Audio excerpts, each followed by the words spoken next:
Hi Kate and class. Just wanted to cut a quick video.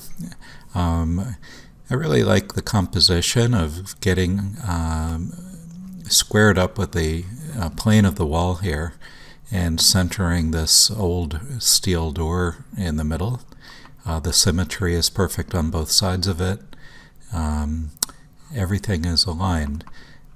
However, when we tilt the camera upward and the back of the camera is not at the exact same plane as the wall, then we have this effect which is called keystoning. And this is where vertical lines start to come in. And notice this is a perfect picture to demonstrate this. Here we have an archway made up of these stones. And the stone at the very top is called the keystone. Unfortunately, it's hidden by this light here. But the shape of it is, you can see what the shape is. It's wider at the top, narrower at the bottom.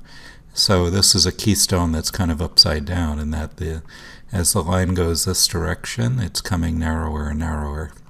Anyway, we can fix that and straighten everything up with a very simple routine here in Photoshop. So what I'm going to do is select all, Control A, and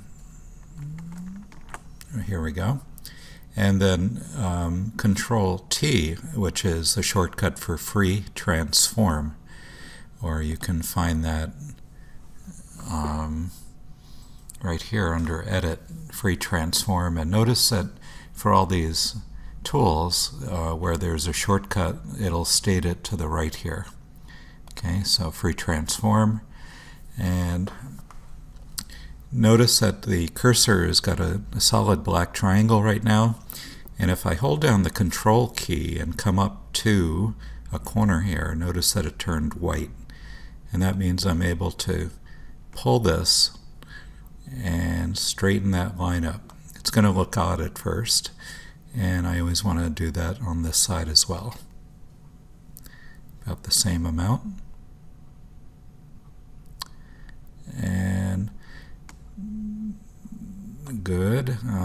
I see that this top line is coming down just a little bit, so I'm going to raise that up a little. There's a very expensive architectural lens if you were an architectural photographer and you were hired to photograph buildings for publication or for architects, so I straightened this too. It's several $1,000s. You slap it on your camera, and then you can look at buildings and straighten the lines. This is kind of almost a crude approach to do the same thing, but let me show you the difference between this and that.